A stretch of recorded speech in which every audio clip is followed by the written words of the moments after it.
We've hit a milestone number with episode 10, but in case you forgot the name, I'm gonna say it again.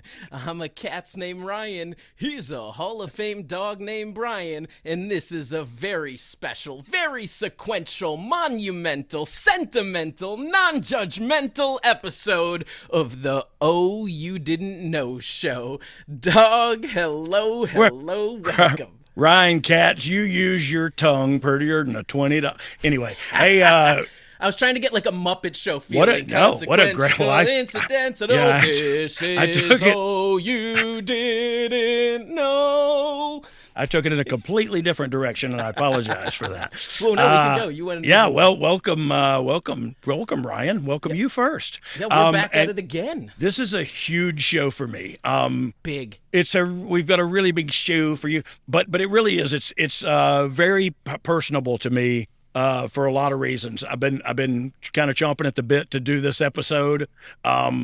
And so, Ryan, I don't want to step on your toes because you're the man who knows how it goes. So do the dang thing and introduce my boy. Blue Chew Big, talking promo code Dog Big, pumped up, veins out and throbbing big, promo code Dog Big, savings on your mortgage with Conrad Big, because this guest is built like a house, and back in my day we would say a brick shit house. But he's the 10-time WWF Tag Team Champion, 1999 King of the Ring, 2-time Hardcore Champion, and Intercontinental Champion, WWE Tag Team Champion, and a class of 2019 WWE Hall of Famer, not to mention current ADA, I'm gonna botch it, not to mention current AEW coach and competitor, plus spokesperson for BPI Sports and their Gunn Powder supplement. He's also your friend, your pal, confidant, buddy, comrade, and chum, your tag team partner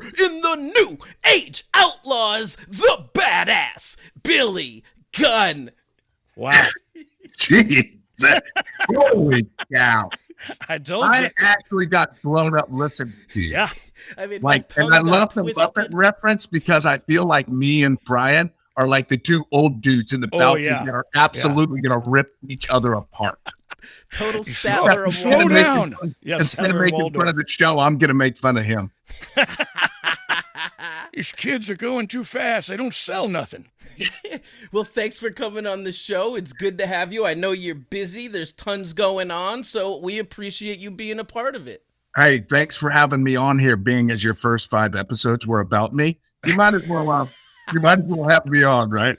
Well, that's what we thought we'd do. That's what it's about, right? We would save the best for last. And Billy, you're the best. Oh, you're the best. No. Like every time me and Brian get together, I ask him the same thing. I said, dude, I am on every episode. Do you think you can let me on? He has asked me several times to be on here. No, not yet. Hey, and then to be quite honest, they told me we had a special guest last week, and I didn't know who it was. And then it's Billy. That's I thought he was just building up suspense and anticipation, and we get off, and he's like, no, really, who? Seriously, I don't know who is this guest. And so it was perfect timing. Then we started having to dig because, look, you guys are going crazy right now, Billy. The schedule, and on top of the job you have, you're also a performer with AEW. Like, where are you at right now in your head? And not just with wrestling, but with life. You know what I mean? I wanted to just shoot the breeze for a second and let people get to know. So we just got done doing a week in Vegas. We got TD's pay-per-view. I am now in LA. My headspace is pretty good. It can't get any better. I mean, not just because you're on here, but I've gotten to go back out on the road with you. I get to hang out with my kids and work with them every day. I get to work with a company that's a lot of fun in AEW. My life, my wife is good. I am good. Everything that I'm doing is, I'm just lucky to be doing what I'm doing and still being able to do it. And I'm like, I can't, like, it doesn't get any better. I mean, it really doesn't. Yeah. And I mean, look, if we want to break it down, if we want to really get down to it, we're lucky to be sitting here. above the ground. That's Very what I much meant by that. And so when you start there, that's your baseline, and you go, okay, let me look around and see how things are. And then you look around and you see I'm gainfully employed. I'm doing what I love to do, and I'm doing it with my children, man. Like you're right. Yes. It don't get no better than that. And I've told this story several times on here, but I got to, induct my father into the Hall of Fame. I got to work on a pay-per-view with my dad, and it was really special, or a special part of our relationship. And so I can only imagine what you guys are going through. And I want to hear from the boys later. We're going to hear from them in a little while also, because I want to get down to, I want people to get to know you a little bit. And I don't know how many of these you've done, but look, if they know you like I knew you, they'd love you as much as I love you. And I think they love you anyway. But what I want to do is get to know you a little bit and let the fans get to know you a little bit. And then we'll dig down into some questions about our career together and stuff. But I think, go ahead. I think right now it's, I'm having fun coaching. The thing is, I think I'm maybe just a little still rough on the outside, and it's not, I don't think people know how to take me because I'm very, what is the word? Like, I don't a-hole. Yeah. Okay. So I don't do this. I don't do this job I have a passion. Like, I love this job. I don't know where to go. Like, I love this job. I love what I do. I love helping people. I feel I have a wealth of knowledge. I don't know everything, but I know some things, and I know things that work and don't work. And I think that's kind of where I'm at. I'm like, I'm not here to pet you. I'm not here to, I'm here to make you better. If you'll listen to me, I will make you better. I promise you that. So I think a lot of it, not just listen, they have to implement your advice too. You know what I mean? Yeah. They have to utilize that. These younger kids don't understand where I'm coming from. I'm not like, yeah, I'll be your friend and stuff, but let me be your coach first. And it's not that I'm trying to tear you down. I'm not here to do that. I'm here to make you better. So you need to, like, I don't know how to say this without just completely being a jerky, but it's like, I feel they just want me to go, oh, you're really good. That's really good. Yes, of course. Like, okay. That's what I want too, but that's not going to help me. Yeah. Nothing you just did was good. Let's structure what you can do to make it good. You're just literally going out there and just unloading your gun at nothing. Like, you're with no thought about, they'll pop here. Well, you hope they do. You know what I mean? What if they don't? Are you done? Yeah. And so look, Billy, we saw your and it might have been amplified a little bit, but we saw your coaching skills on Tough Enough. Do you take? I mean, is that you when you're coaching these kids? I know you're very passionate, and I know you get to them, and you want them to listen to you. But are you that hard on them, or was that for TV? I am when they get me to that point. Like, I'm not that from the get-go. But when I tell you the same thing 2 or 3 times, I really don't want to say it twice the same way, but I will, because maybe you just didn't hear it. But I was like, when you saw me on Tough Enough, yeah, I was at my breaking point, and I was over people not listening. Like, I did Tough Enough, and it's a show. Like, okay, it's a show, but you're coming into what I do for a living. It's not put on, it's not fake. It's not, you're not just coming in here to win $250,000 and a chance for a contract. That's, you have to earn it. Still, like, I did it, you did it. It's the same. And really, it was a television show, Tough Enough, but this is the same. This is real life. These kids have a contract, but they ain't done nothing yet. They've just gotten a contract. When I say these kids, I mean the younger guys. I'm not talking about the top tier or even some of the mid-card guys, but like the real young guys who have just signed a contract. And yeah, you're under contract, and what you've been doing got you here. But now you're at a different level. And so you have to be open. Sure. Yeah. Now you learn how to work and how to get over. Exactly. And if you're not going to leave your ears open and your mouth shut, then you're not going to go, get very far. But but I feel, for me, coaching is, I have to, you have to trust me that I'm not going to send you in a direction that you're not comfortable with. Yeah. 2, we have to build some kind of relationship, not best friend relationship, but that relationship where, and I think, not to go back to it, but I think the perfect example of that was the Beautiful People when we were in TNA. Yeah. Like the girls totally trusted me. Like without, it didn't matter when I said they would do it. They would do it. They knew for a fact that I would not send them in a place where they were uncomfortable. I would not send them in a place that I did not think it wouldn't work. So I think for me, that's a perfect example of coach student. Yeah. Like, but these, like, I feel everybody knows, like they think they know everything. They know everything. Yeah. Like, I always feel like I saw you had I always feel like I saw you had a great relationship with Baron Corbin, who always seemed to take guidance and tutelage, and we're now seeing him climb the ranks. Yes. So I'm just, for everybody, that was kind of the one that sticks out. Yes. Corbin was, he like, I'm not coachable. Like everybody knows that I'm not a big NFL guy because they just come in entitled and they don't want to learn and they don't have a passion. I'm just going to give you money to do this. And they go, okay, you mean I don't have to work? But Tom was a different animal. He wanted to learn this and he couldn't get enough. You saw, it was like every time after class he would come, hey, can we stay? We just do that. And I have no problem. I'll stay as long as, but it's not a thing that you're going to just come to me just because that's the thing that everybody wants to see you do. Like, I feel sometimes that's a thing. Like, hey, you have all these guys around, especially at AEW. We have a bunch of coaches that are bar none the best in the business, but nobody uses it. Yeah. Nobody, like, hey, I'm going to do this job and you guys, me, Arn, Dean, BJ, most of the guys, like, they've been there. So, hey, how did you get there? Well, but hey, it's not just the wrestling, it's society. You know what I mean? Like I don't have to ask for help. I shouldn't ask for help. It might make me weak, which is old and bull crap. You know, we all know that now as we got older. But the other thing is they do everything for themselves. They don't have to ask me directions because they can type it up on their phone. They don't have to ask how I did it because they watched it on TV. Now they know how to do it. Well, it's just different, and they got to keep their minds open. And but look, that's a bigger problem with society that I don't think we're gonna solve today on this thing.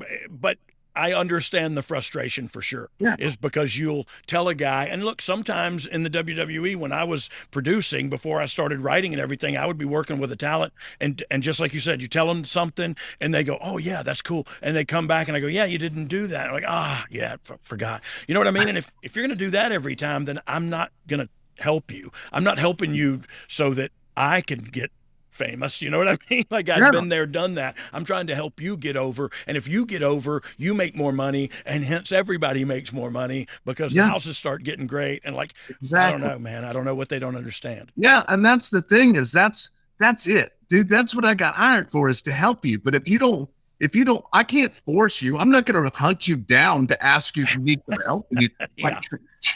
Like, I'm there ready and willing anytime. Like, grab me. You could just grab me and talk and ask me anything you want. But I think Billy, so far you and I have just sounded like two old guys that are bickering. And Waldorf. Yes, totally Statler and Waldorf.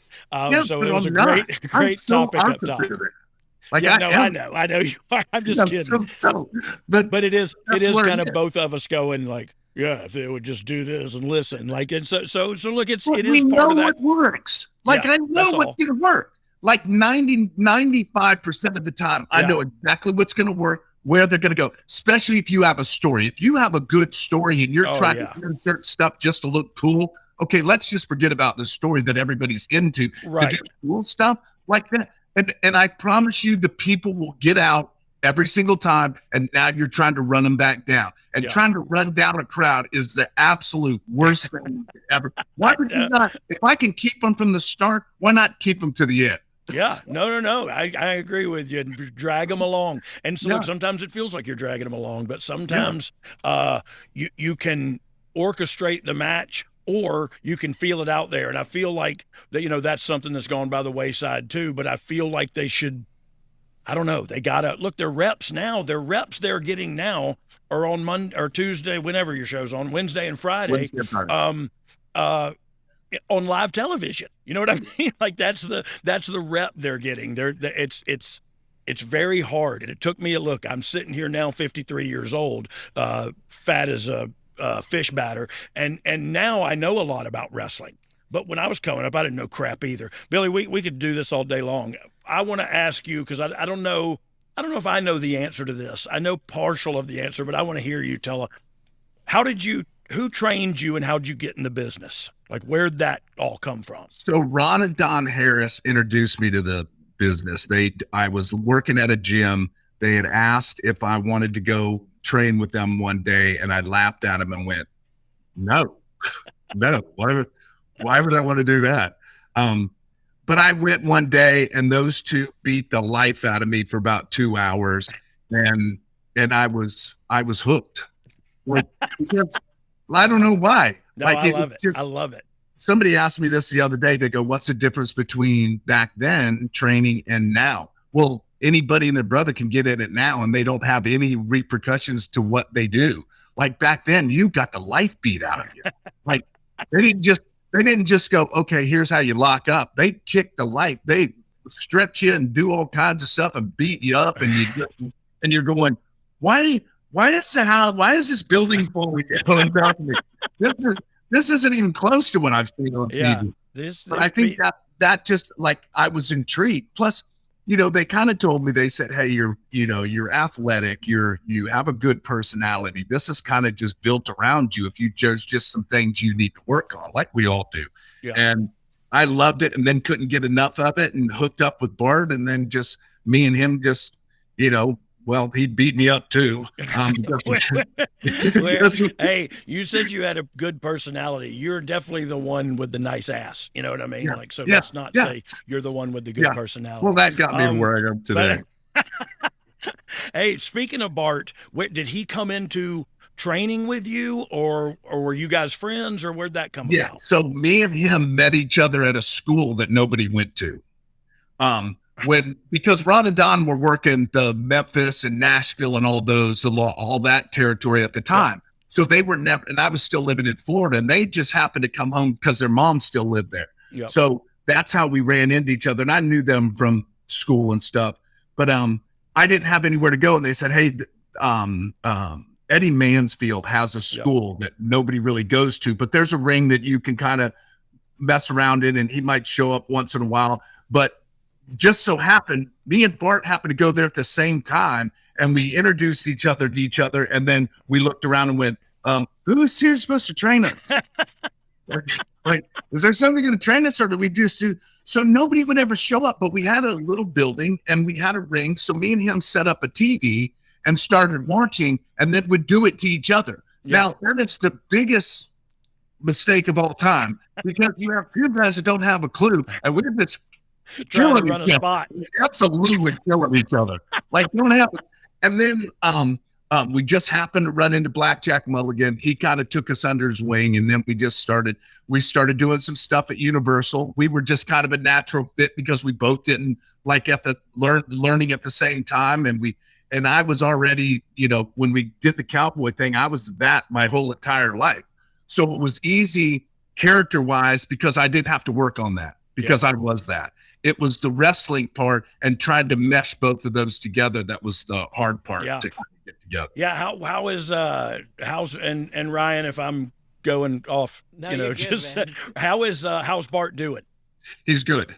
Yeah. He doesn't. Do you stay in touch with him a lot? His business. He was a master electrician out at the Cape before he started wrestling. Okay. And when he was done with Japan and everything and said, hey, I had enough, he just went and redid all his certifications. Yeah. And now he's a lead guy out there again, and happy and good.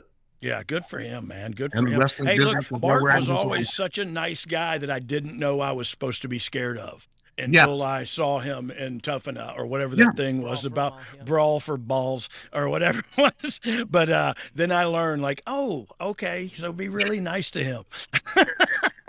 Or Billy, he will knock you out. Nice to him. You mentioned being a cowboy was who you were. Talk to me about your rodeo background, because not a lot of people actually know about rodeo as a sport. Obviously, something you took a little bit seriously. Yeah, my dad always had horses and stuff, and I rode horses and trained horses. And then I just for some reason, I just was always into this bull riding thing. So I did it as a little kid. I went to high school and did it. I had one college scholarship and had about 20 football scholarships. But at the time when I was talking to my dad about what to do, he just says, hey, you have to do what makes you happy.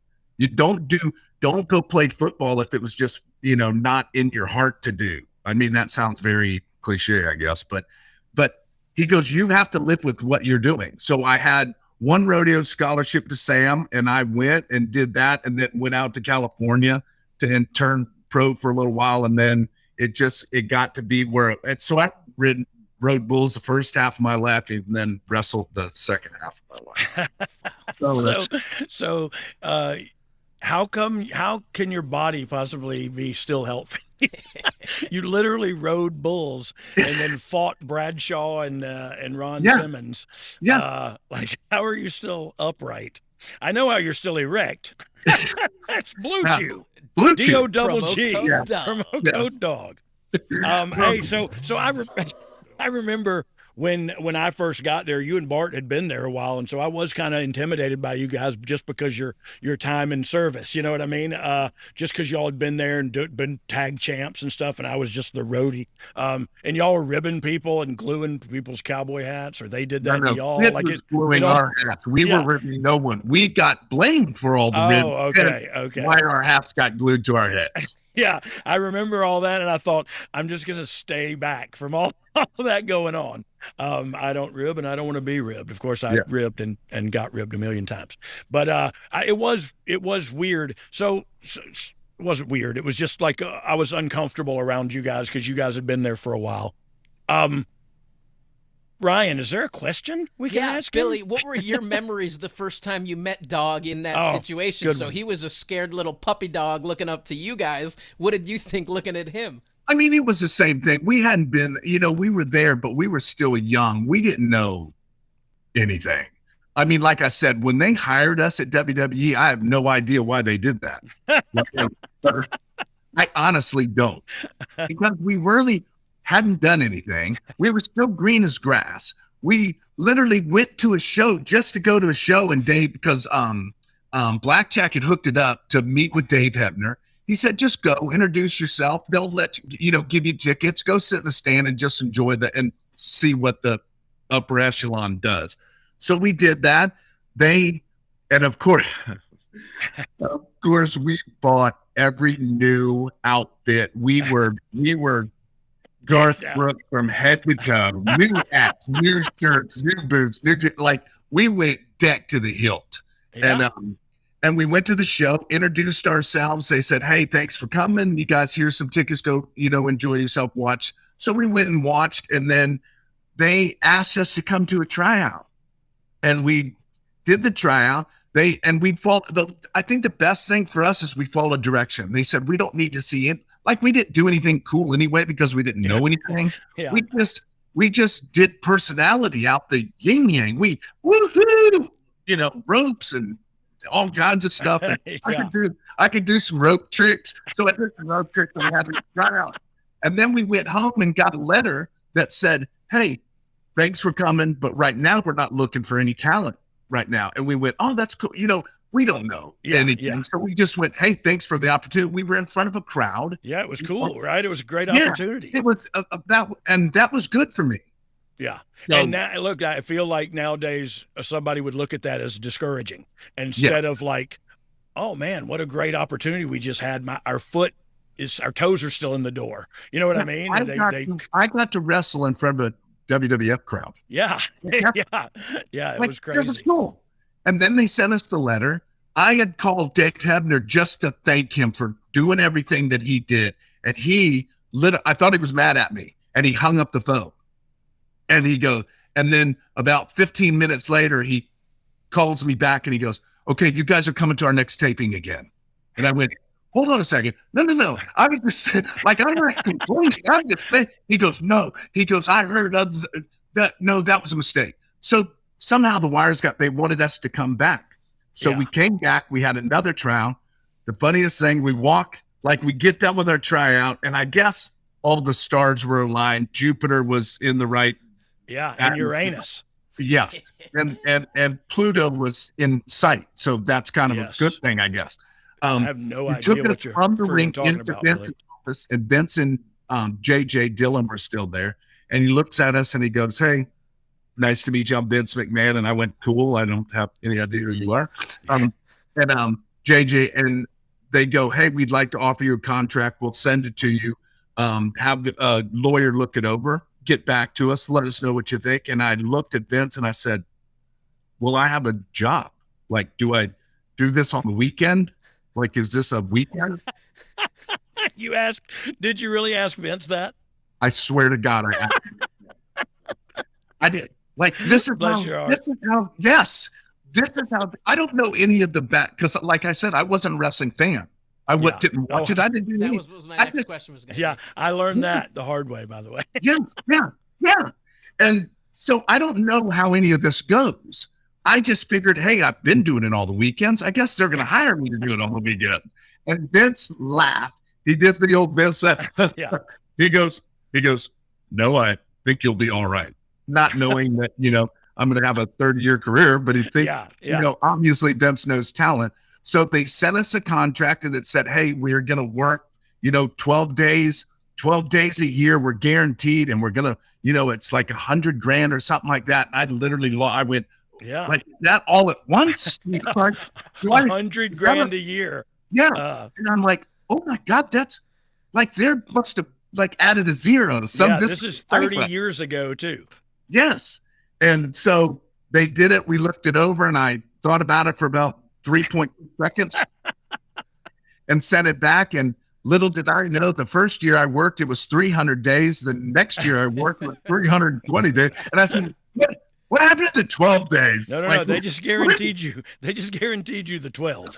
But it was, that was my rest. And then, luckily for us, they put us with the head shrinkers for a year when we got there. And probably the most underrated two guys, Sam and Junior, they were amazing. And I have the utmost respect for, because of course, when we first got there and learned we were working them, we went in there, they looked at us and then wouldn't talk to us at all. It was hilarious.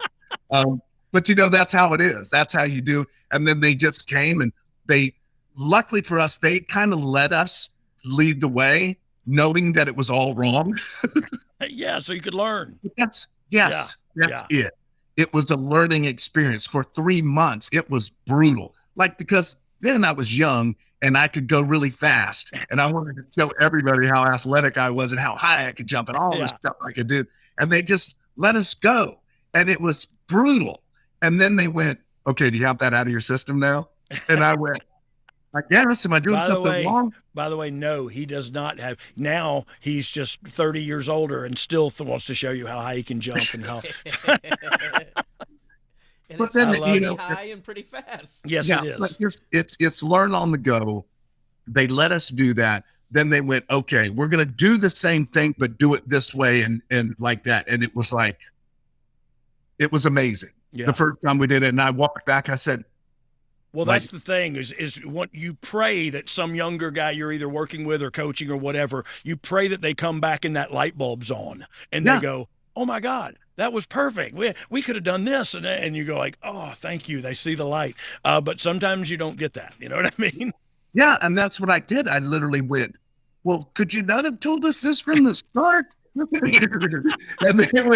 they went, "No, because it would have never clicked. Never would have, if we tell you what to do and you just go through the motions, then what are you learning?" And learning what not to do is very important too. The best. It is the best. So but by the time we got everything clicking, it was amazing. And it was, Hey, enough about Bart. What about when you met me and when we were going to team up and all that? I figured my life was over. My wrestling career had run its course. Yeah. You had a good run. I had a good run. Yep. They could put me with this guy that doesn't even know what a gym is, except for like his next door neighbor's name. Jim's Bar and Grill. And I went, "Oh, this is awful." Oh, good. No, I mean, you talked about it and it's right on point for what we were doing. We were, like like we were opening the show, working each other, and it was like a funny thing. He goes, okay, whoever gets the biggest pop, goes over. Like we have that, like nobody cared about us at all. Nobody cared who won, who lost. The agents didn't care. I would walk out and get maybe 2 chirps. He would walk out and get 4. He'd step in the ring. I'd stick my hands between my legs, hit me with his finish, and we're done. Like that. It was that quick. That's how much but okay. It was so. No, and then we just, we were both on a road to nowhere. Like, and then we just kind of went, well, what about like in the minute? And I mean, people ask me this all the time. What was it? Like, I have no idea. It was just from the start when we got put together. I think some of it was we had nothing to lose. So let's just put it all out there. That's a great way to look at it.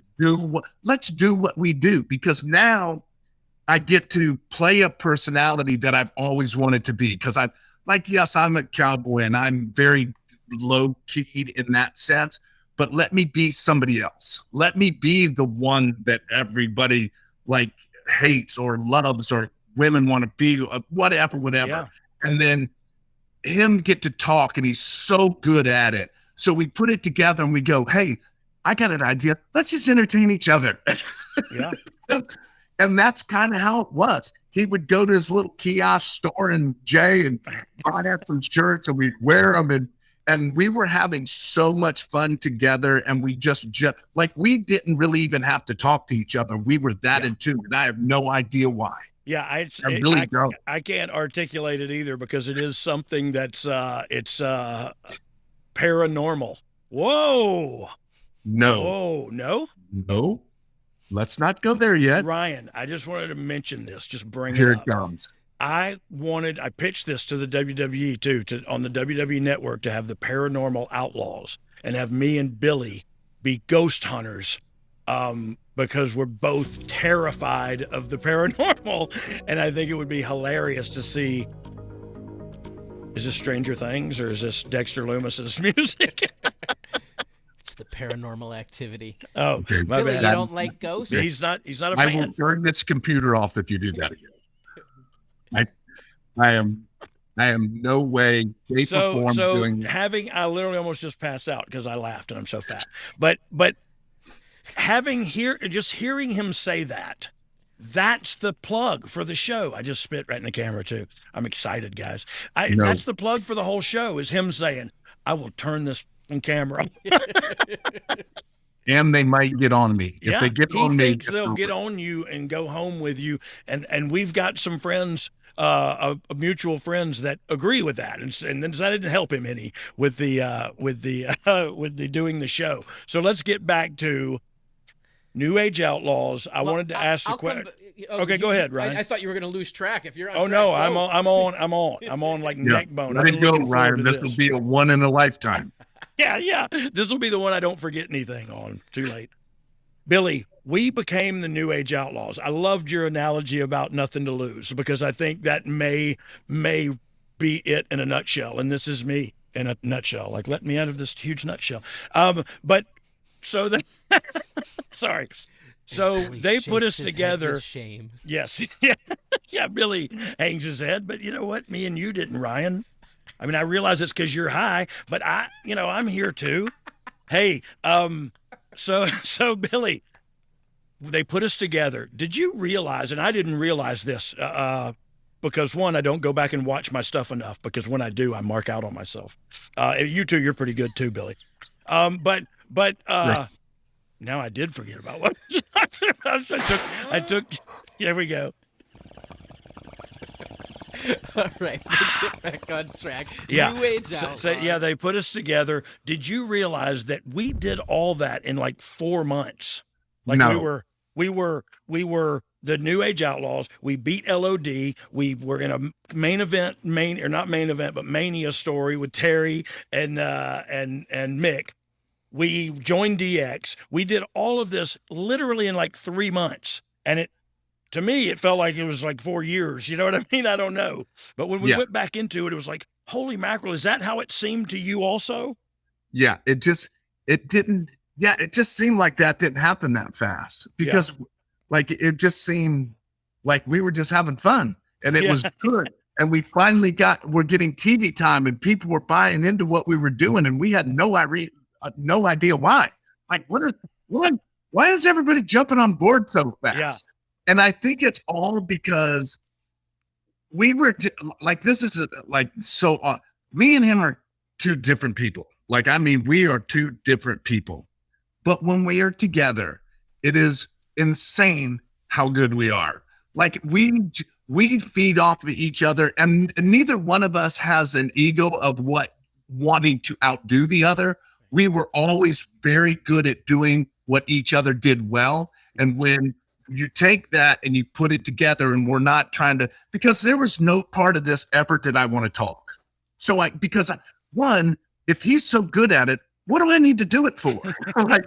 So I never had that thing that goes, hey, do you think I could talk once in a while? It's like Ricky Bobby. Him once in a while. So we were never fighting each other. We never fought each other over anything.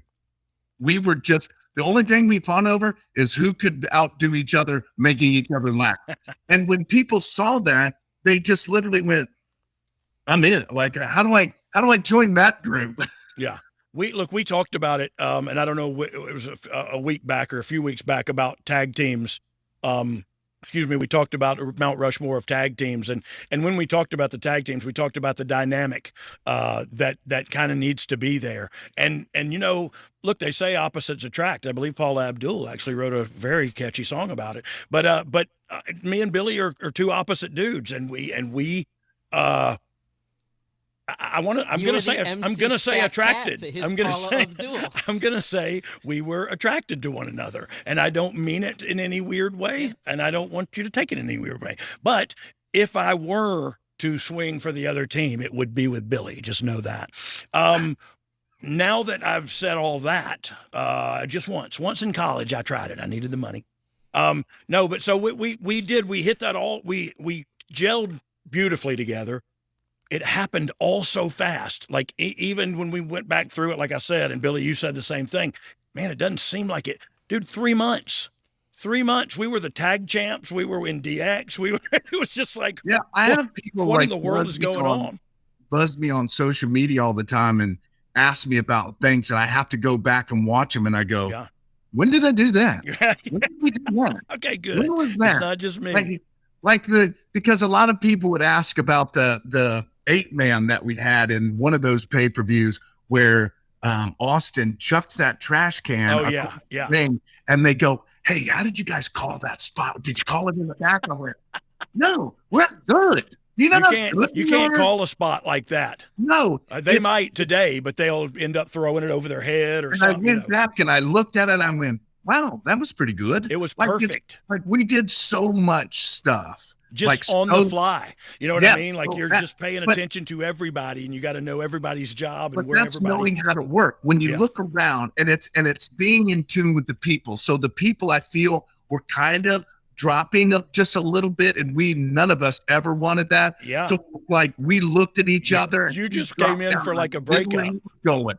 And I just, as soon as he got back up, I slid in. I took this thing 20 feet across the thing, plopped upside down, but that's knowing how to work and know what's going on around you, instead of being so focused on, hey, how do I have a 5-star match so that the internet won't bury me? Yeah. Yeah. So as someone who wasn't a wrestling fan, how did you pick up that knowledge and experience and the ability to work like that? Because having that fine-tuned acumen and skill isn't something that comes easy.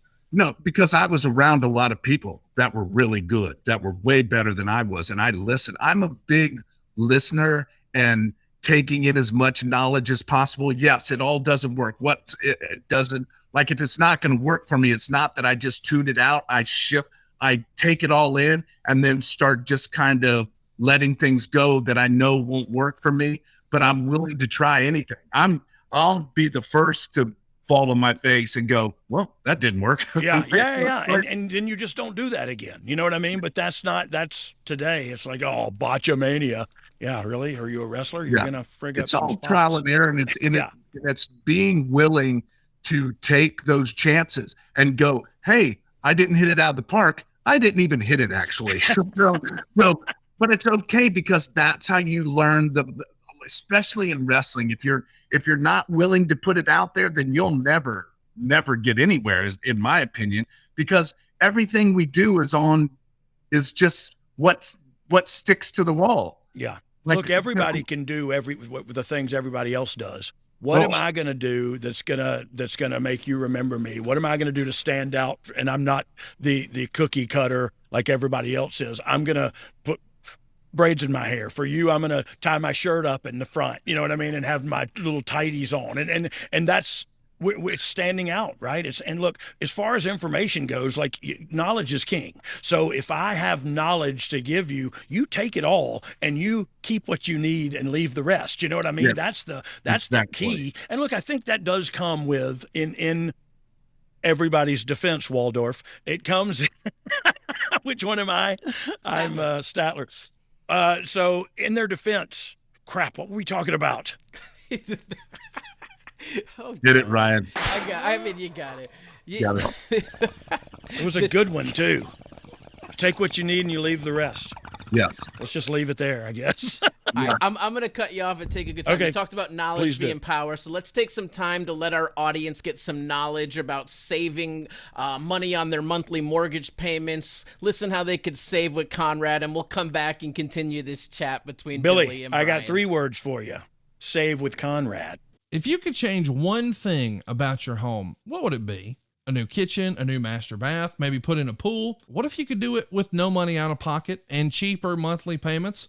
SaveWithConrad.com can help, and you can even skip your next 2 house payments. NMLS number 65084, equal housing lender, SaveWithConrad.com. All right, we're back. We got Billy Gunn. We got the Road Dogg. All right, Kessin. I'm just going to stay quiet and let you two keep chatting. The new Age Outlaws ride again, and are we riding? Are we ever riding? So they put us together. They all really quick. We climbed to the top of the mountain. I don't know, and this is some stuff I've been digging into a little bit with the researchers and kind of. Did you think they knew Sean was going to have back surgery and that's why they added us to that? Or do you think they added us to that to DX, that is, to take some bumps for him? Or what is your take on, and I kind of said all of the above, by the way, but what was your take on why they grabbed us? So I don't think, like for me personally, I didn't know anything that was going on anywhere except what we were doing. And we were, like, this is going to be a little braggadocious. I love your big word. That's a $5 word. But it was because we were hot. Like we were over. Like I said, I don't know why, because it happened so fast, but we were we were parallel with DX anyway. Like we were just as entertaining. Could they add us to take bumps? Yeah, because that's what me and Brian did every single night. Like at the end of the shows or whenever, we would just run to the ring and take everybody's stuff. Because, whether they knew it was coming or not. Yeah, you just slide in the ring and go, duck one stunner. we were true heels, and we felt like, hey, where can we have the most fun? Well, we'll just go bombard people and start picking everybody's stuff, and they could just pick up where they left off after they just bounce us around. Because I don't know why, but we just had this thing of doing that all the time because it would literally make us laugh so hard. And we were always properly staggered in timing because Billy is like grease lightning, and I was well, like he said, I didn't know what a gym looked like. You were more like a greased pig. I was more like a greased. Oh man, I just got a new pig. I'll send you some pictures, Billy. Baby. I know you did. I've already seen it. Oh, okay. With the 2 dogs. Yes, okay, got the okay, pictures of the dogs. So they added us because you think we were added value, like we were. We were. I think it was not a thing that they wanted to, and I don't mean this like it probably is going to sound.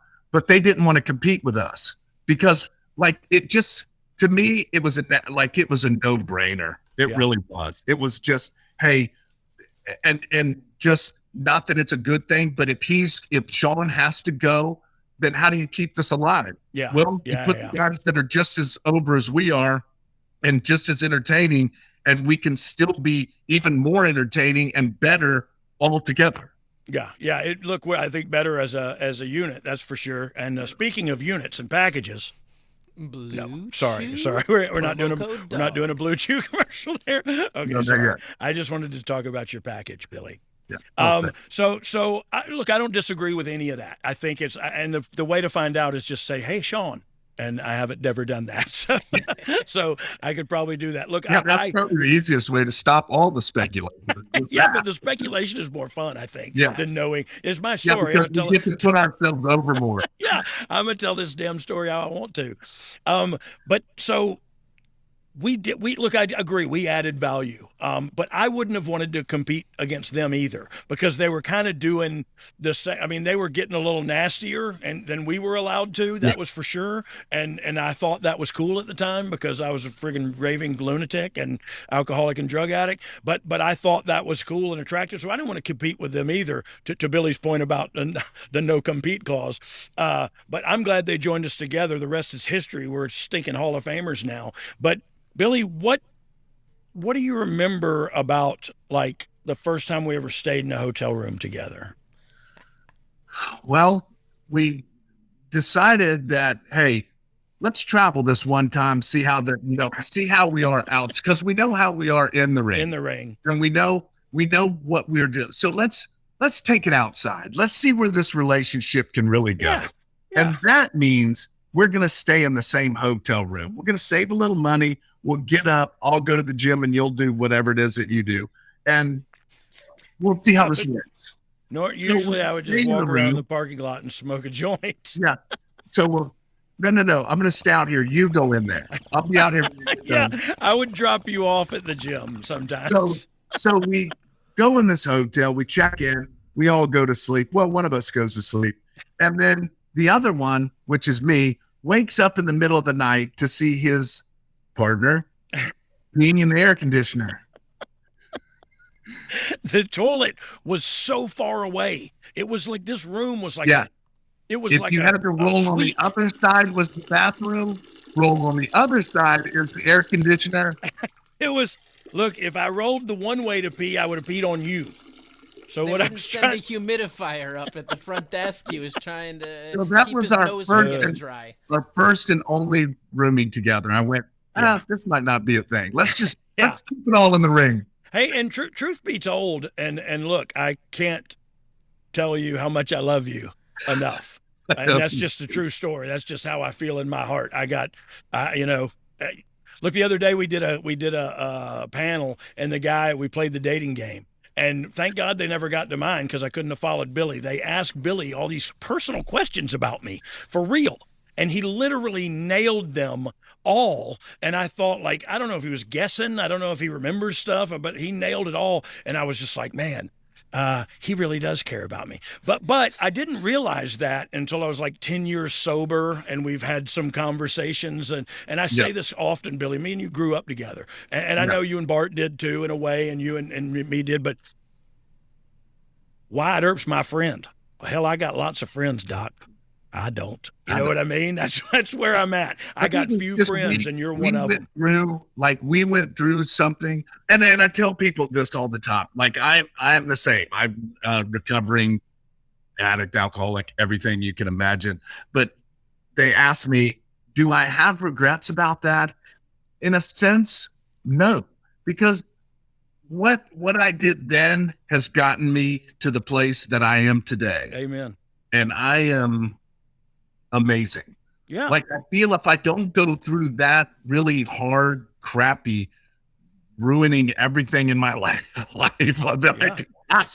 I could possibly ruin, because my story isn't that much different than Brian's, because I ruined everything, and it took me just as long to get all those relationships back in order as it did Brian. So I think the stuff that me and you went through, people don't go through.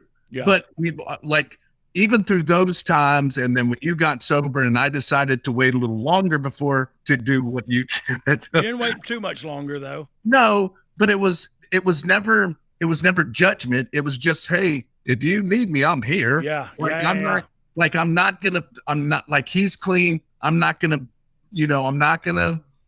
coddle you in any way. But if you need me, I'm here. And I feel we've always been there for each other. and we know what each other has gone through, and we're at a point in our lives where I'm so good. Like, I can't even say it enough. My life is so good now, but if it wasn't for that, I don't think my life would be as good as it is. Yeah, because I know how bad it can be. It got. Yeah, that's a victory speech, man. That's a survivor. And because you're right, not everybody goes through that, but even those that go through it don't have somebody that they really care about go through it with them. And so that's what's been really cool about our dynamic. But we talked earlier about the dynamic between the tag team, and you're right. We didn't say stuff. We just knew where everybody was going to be and where you were going to be and where I was going to be, and we didn't have to talk a lot. But then we found out, like, oh, we are very different. Maybe you should ride with people that go to the gym a lot, and I'll ride with people that smoke weed and don't go to the gym a lot. And then we'll meet at the building and come up with go through our stuff. And so that it went that way for a while. But you fast forward to right now, I could not imagine. I can imagine getting my own room and you getting your own room, but I could not imagine not riding with you now. You know what I mean? I just couldn't fathom that today. Yeah, no, me neither. I mean, it's just where we're at. I mean, maybe we should get it's like when we do stuff together, it's it's amazing. Like, people, it's magic. We can't get people to get away from us. but that's just us. Like, that's what we do. I make fun of him. He makes fun of me. We have fun. We make sure we're such people and want to make sure that it's a new Age Outlaw experience. Yes. So this is the behavior we would see every weekend if you guys are doing a signing, just seeing you guys interacting like that. Yes. 100 times, because this is kind of like dialed down just because I don't really want to be like out of control on your show. Yeah. Like, we're even more. And it's a lot of fun because we still want people to never walk away from us going, well, that was a disappointment. Yeah, like exactly. That will never and has never happened since we got back together on these fiction. But since we got back together on these comic cons and these autograph signings and everything, we have literally talked about the New Age Outlaw experience, because look, it's my opportunity, it's Billy's opportunity for that day to touch somebody in an appropriate way. Billy, get your mind out of the gutter, not like your uncle used to do. And then to touch somebody emotionally, or to leave them, like Billy said, walking away going, oh my God, those guys are friggin' crazy, or those guys are whatever. As long as they walk away talking about us, yes, we're good to go. Yeah. And we've always been that way. And I think it was the reason for our success. Ryan, we're to probably 52 minutes in. How are we looking on time? And why am I talking like Jim Carrey? I mean, Harry Carey. I want to know more about these times you spend together on the weekends. When you're at these signings and conventions, who is it that you end up walking in and are happy to see? Obviously, you get to see a lot of teams and wrestlers and Vernon G. Wells. Yes, we went and remember. No, Vernon I don't G. want to see any wrestling people. Like, I want to see all. That's a great point. But you know who Vernon G. Wells is, Ryan? They all want to see. No, he's no, that's somebody else. G. Wells. H.G. Wells. Vernon G. Wells was in the original Mad Max. He was the original Psycho with the mohawk, and he was also in Weird Science. You know what I mean? Cameo in Weird Science. He was in a bunch of stuff, but we walked in and saw him. Like, we saw him. We saw Flash. He saved every one of us. We saw him. Like, we take pictures with these people. Who did we see recently somebody? I remember one of the conventions I was at when Carol Spinney, the voice of Big Bird, was signing, and you heard him at his desk signing autographs, and it's this old, man, and then you hear the voice, and you're like, what the heck's going on? Big Bird's talking over there. Yeah, and it's just some old dude. Yeah. All the wrestling people at these conventions want to see us. We don't. We just do our thing. We just do our thing. Yeah, they all want to come see us for sure, because they're like, oh my God, what are they doing over there? Especially if the kids are with Billy, then they will not. Well, one of them will not, and we'll talk to him momentarily. Will not let you be unnoticed. Yeah. And that's a good thing. Ryan, where are we at? We've talked about especially if you're a blobber. Billy, talking about your guys' relationship as a team and you guys being opposite personalities, you've always been so much more regimented and task-oriented. Did you find it difficult to keep Dogg focused in your team? No, because that would like wrestling wise, I'm very controlling.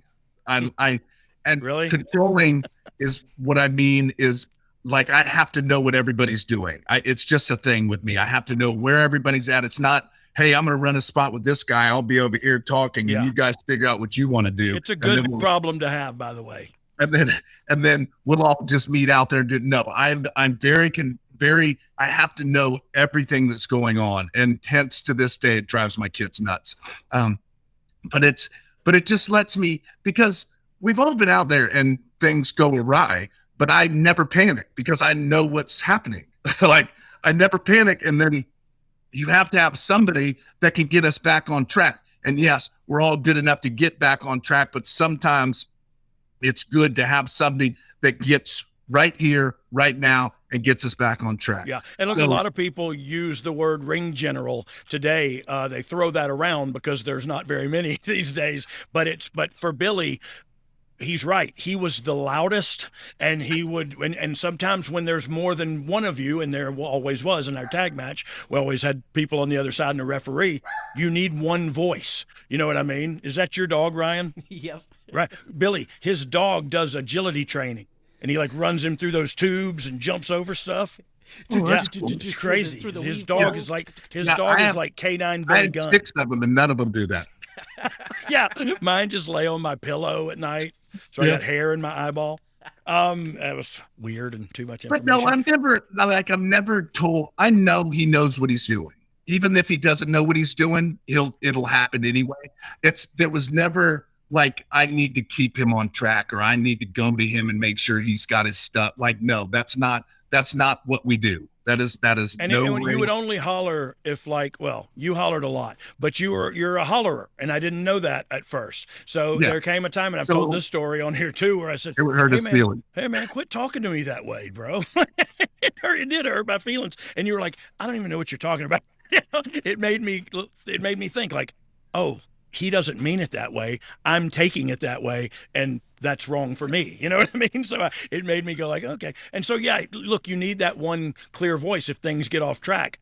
And Billy was it. You know what I mean? He would, and it didn't matter. Look, it doesn't matter. If you got a bunch of big dudes running at each other, gonna hit each other and drop each other, communication is key. I don't care if the person in 29 double D up top hears him call the spot or whatever. Communication is key. I need to know what you're doing. You need to know what I'm doing. And if we're all on the same sheet of music, what can happen? It's just live TV and 250-pound men hurling themselves at each other. Exactly. Hey, so I want to change strides here from Outlaws, and that's all cool, but we have covered a lot of that. I got your take on some serious questions that I wanted to get your take on. I want to talk now about what you're doing now. I want to kind of transition into, we've talked about your headspace. We've talked about, we didn't talk about it. Nobody needs to, your friggin' body and the shape you're in. But working with your children now, I touched on this at the beginning of the show. I thought about this driving up here and I just started crying.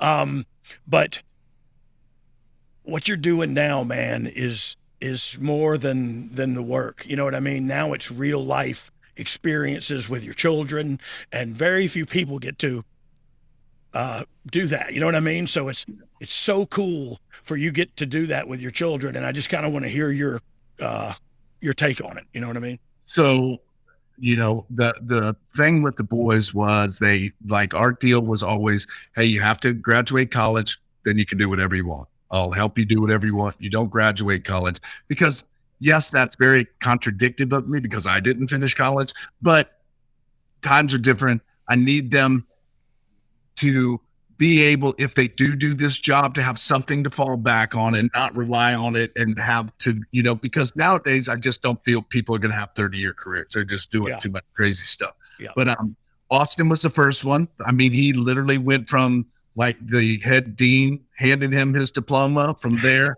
to the stands and handed it to me and went, okay, I'm good. And I went, good for what I get. Well, I did my part. We'll stop by the ring on the way home, I guess. Yeah. But I've been hands-on with both the boys. Austin was the first one. He did a stint in ROH just because he wanted to try to do something on his own. It didn't work out, so he came. I happened to be one of the first ones to get hired with AEW as head coach and talent if they needed me. And then it didn't work out for ROH for Austin, so he came to he said, nope, I don't want your help. I'm going to go. And he asked Tony, and Cody was still head of it, if he could have a tryout, have a look.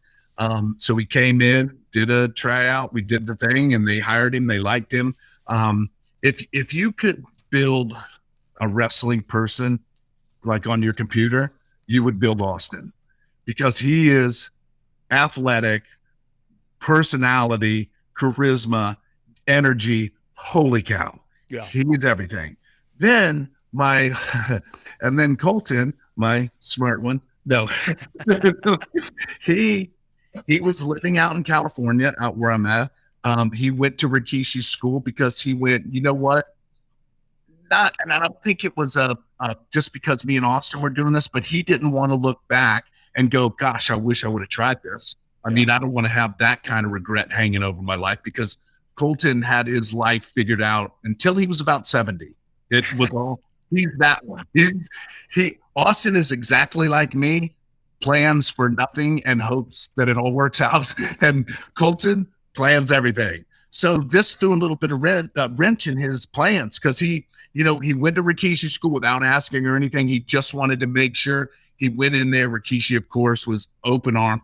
He went in there and messed around a little bit and goes, hey, I want to try it. So I said, well, if you do this, he was living out here. I said, you have to come home. I'm not going to do anything different with you than I did with Austin. So he came, moved back to Florida, went to Tyler Breeze and Sean Spears' school. I would go and watch and everything. And he, although he's very much an analyst when it comes to wrestling and wants to know and figure everything out, he's just different.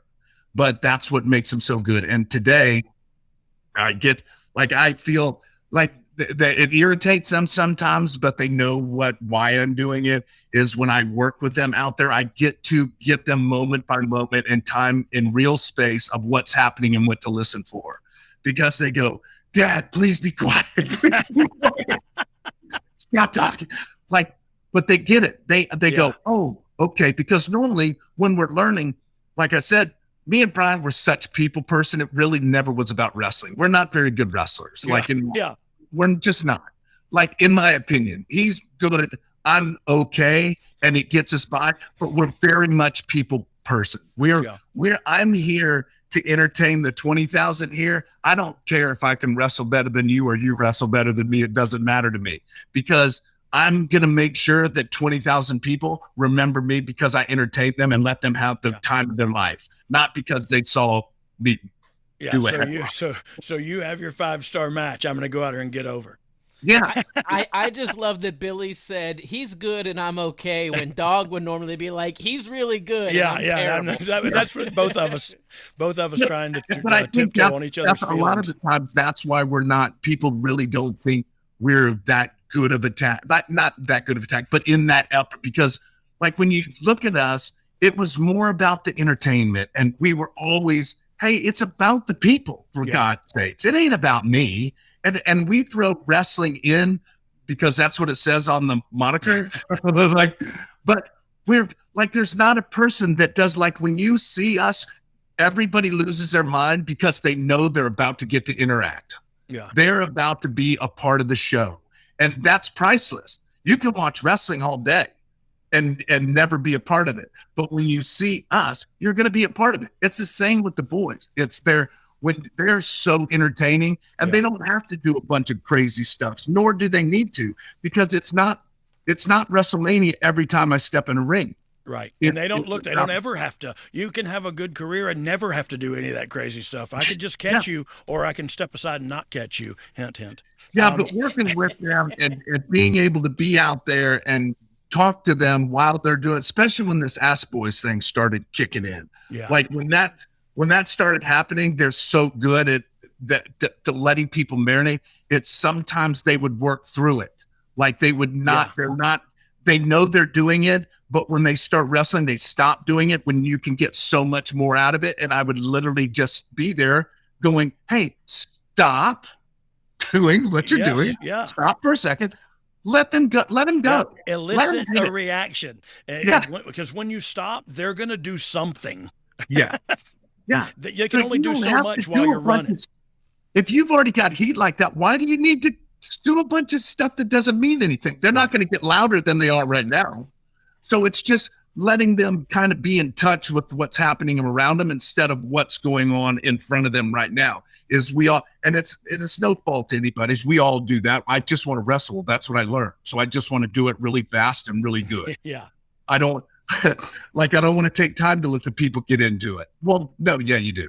You want to take some time to let them get into you so that when you are getting beat up, they give a crap. When you are beating up, they give a crap about that too. So I feel like this is a perfect segue.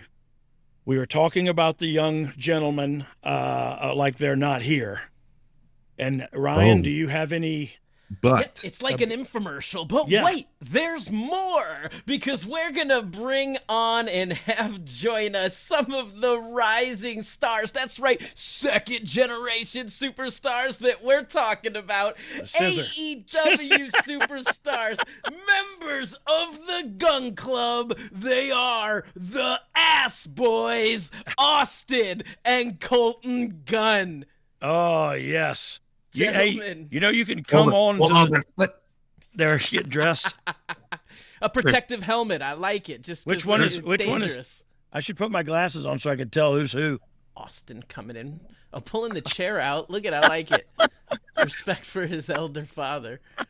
Okay. So wait. I should. You need to keep the helmet on because knowledge gets dropped around here, dog, and sometimes it'll knock you on your ass. Oh, I like that. I mean, I was going to start with the question to Austin, saying that having watched you on the reality show, you're grounded, level-headed, and all of this, but then I see you walk on with a protective helmet.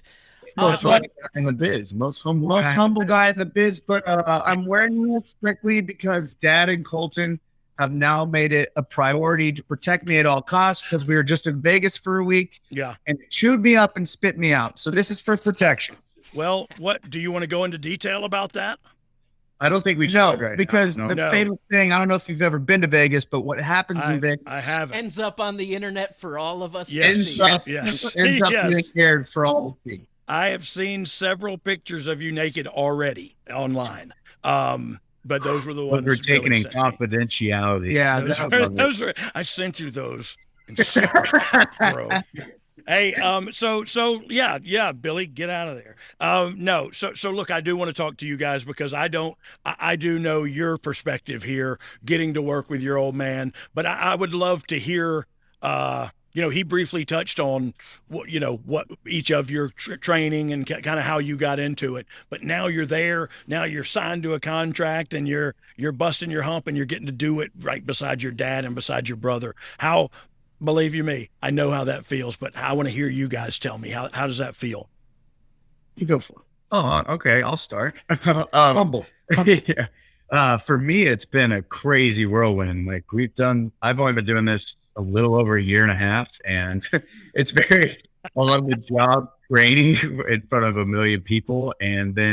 But being with my dad and my brother has really made it, I don't want to say easy by any means, but better and more comforting. And like, I heard my dad over talking a little bit, but he was saying, he's on the outside of the ring just screaming at us. Yeah. In the moment, you're like, please stop. I'm trying to focus. But they're like, oh, wait, actually, yeah. It's helpful. Hey, on the fly coaching. Believe you me, I've been there. And except usually he was cussing too. And so that's when I really thought he was like hot at me because he wasn't. He was just yelling things because he's big and he has large lungs, I guess. Big lungs. So it takes up because he doesn't have anything else. But like he would just scream, Blue Chew, Dog, DOGG is your promo code. So for you, I want to hear from your helmeted brother. What do you think? I think the same way. It's like when I started, me and Dad were here alone in AEW, and I was able to get that experience. and just soak up that knowledge. And then what we were just talking about screaming on the apron is like, I got to do that first with him. So it was like, Dad only yelled at me. And I was like, dude, this is insane. Yeah. But I was so confident at that time. By the time I got to AEW, I was so confident, like trying to be the ring general in my head and kind of like, okay, now I know what's going on. But then the other ring general, there can be two. So it's like, when I knew I was doing my own thing and being very confident. I would argue that you're the ring major and he's the ring general. And I wear the helmet. Yes, amen. So it's like when Dad was yelling at me on the apron, I was like, dude, chill out. I know what I'm doing. Like, why are you yelling at me? And he goes, oh, I don't know. I just like to know what everything that's going on in the ring. And I was like, dude, just trust me. I got it. Let me learn on my own. Like, Look, I have to fail. It's hard enough to let your children grow up on their own, much less to get in the wrestling ring. And when you come from a place of such vast experience, to not, I guess, scream that at you, it would be dereliction of his duties. You know what I mean? Yeah, I came from a football background and a lacrosse scholarship and everything. So I'm used to being yelled at, and that's the best way that I learn. Yeah. I don't think Colton learns that way and responds well to that. So like, I think it's really comical when I'm in the ring now and Dad starts yelling at Colton. I think it's the funniest thing ever. It's like, it's just Colton getting roasted. And like, I'm like, yes, finally. Yes, it's not me for a Yeah, change. exactly. But it's not. Also, sometimes the sentences don't make sense. So Oh. on the outside, Go to them. I'm like, the people, the person. So this is a Vince McMahon lesson, and you can use this with him. Pronouns. If you talk in pronouns, I got no idea. There's 6 people out here and 10,000 out here. You're saying him, go to him, go to them, go to, and Vince would always go pronouns. And it ticks you off, but it makes you go like, okay, let me make sure everybody understands what I'm saying here, because I am using a bunch of pronouns. But and he's also screaming at you. You've seen him text. He talks how he texts. Yes, so it's like, it's like he'll text us randomly, we're here, or I'm here. And we go, where? Dude? Where? He goes, are you guys coming over or not? And I go, dude, well, there's no communication. It's crazy. That's awful. Like, don't you just know where he is? Like, you're supposed to have some kind of fatherly GPS, something like a honing device or something. Homing? I don't know what I said. Wait, Ryan, I don't think, what was the intro for? The Ass Boys thing. Yeah, it's not our name. Oh, dude. that's not your names? No, that's not cool. Like, oh my God, Ryan, that's my fault. Ryan, that's on me. Don't take the heat for that. I thought you guys were digging the Ass Boys. Stop. And there was something about. Okay, I'm not sure. Like, that is love scissoring with the Acclaim. That is awesome. We love that. Okay. Let's promote that. We also love Blue Chew. All 4 of us. We love Blue Chew. I know. Don't like being referred to as ass boys. You can't. Got one stuck in my throat the other night. Yeah, you can't scissor without Blue Chew. This is the best show yet, by the way. It's rated R. So listening to you guys talking about your dad giving the instruction and you saying, I got it, let me learn for myself. I don't know if you heard him earlier in the show talking about all the youth and youngsters that won't listen to his wisdom and knowledge. From the youth's perspective, what do you think of all the old guys who are constantly getting on all the youth saying they won't listen to us? Great question. It's like, you don't know what you're talking about. We got it. Yeah. But so let me ask you this, because look, that is the way it is. And don't act like it ain't, because it was exactly the way when they looked at me, Pat Patterson, Jack Lanza, all of them looked at me and said, hey, do this, save your money. I thought that's the old school way. This old dude don't know what he's talking about. I told Undertaker that. You know what I mean? I had to go back and make amends later. But like, you don't know me. You don't know what that's how you are in that spot. What's important is, and you just said it out loud, is to say it out loud and then realize how ridiculous it sounds. Yeah, and you go like, okay, so let me try to humble myself for a second and listen. Maybe he has a nugget in there somewhere that I could take, forward. We'll always like come up with stuff and put it together, and then we'll go to Dad and he'll change it all. We'll be like, that's not going to work as well as our stuff. And it works. Yeah, sometimes I can be so frustrating because like. So let me ask you this: is he wrong? No, that's what I was getting at. Like, it's like, if you'd let me finish. Sorry. No, but me and Colton like put these things together, and we're still trying to build our our mind for this business and like see what works and see what doesn't work and fail again and fail again. But then we fortunately have dad out there. But me and Colton put together these things and we're like, dude, that would be so funny. That's gonna work so well. And then it goes through the filter of my dad's brain and he goes, okay, that's stupid, but I like this part of it. And then he kind of helps us put the puzzle pieces together and we go, that will never work. And then we go out there and it works. And then that's happened so many times that now it's just like, all right, okay, what could do? Yeah, that's going to be great. Let's not get too excited about it because dad's going to put the brakes. Well, that's we've talked about that on the show as well. That's you take it to somebody else so that they can sound. It's the soundboard effect, and they can poke holes in it, and then it makes you fill those holes with like logical, entertaining whatever, and it makes you more, to have holes shot in your stuff makes you more creative because you have to be more creative to get past all that. And so that's a good thing. I know it's a pain in the butt, but it is a good thing. And his track record speaks for itself. So you got to listen to the old bastard every now and then. He's not still in the room, is he? He didn't hear me say that. No, he's not. Okay. Hey, thank you. Hey, Dad. What's up? Son of a bitch. Can you guys imagine doing this without him, being that you've had the opportunity to do it pretty much from the beginning?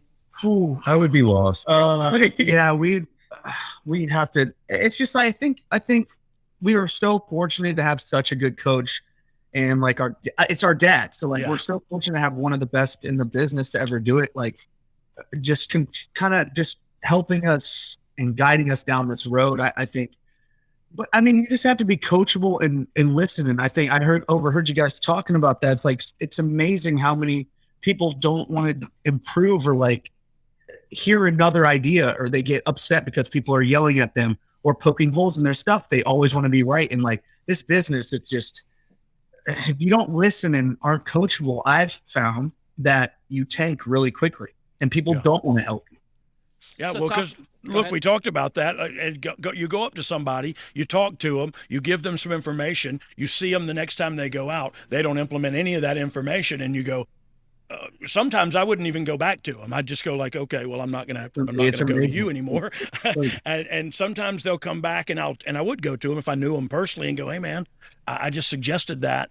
Did you not want to try? You know what I mean? At least communicate. And talking about that, communicating with a coach, is it better or worse to you that great coach you have is your father? You know what I mean? Like, does that affect it in any way, good or bad, I guess? I think it was stubborn at first. I was just I don't think I was stubborn at first. It was just like, damn, am I ever going to be able to just do my own thing? But then as time went on, I was like, oh, that works. Now I just learned that. And I just kept building and building. And now I'm just like, all right, let me just think of some ideas, whatever. And then I'll present them to him. And then he'll teach me why I was thinking kind of the wrong way. He's very understanding now. We get on each other's nerves, but at the end of the day, I just want this thing to be as best as possible, and it has to go through him to make me realize to get that. So are there? How about you, Colton? Do you like having, or is there another person there that you go to for advice because it's less? You know what I mean? That's what I'm trying to get at. Do you always go to him, or is there somebody else that's easier to communicate with? No, everything I always run by him, everything. Yeah. But there's never too many ideas. Like there's never a bad idea for too many ideas, I guess. Yeah. A weird way to say that. Yeah. But I'll go ask other people for promo advice or how they think I should do this. And I try to keep an open dialogue with everyone because I want everyone to come talk to me and tell me if they liked it or didn't like it.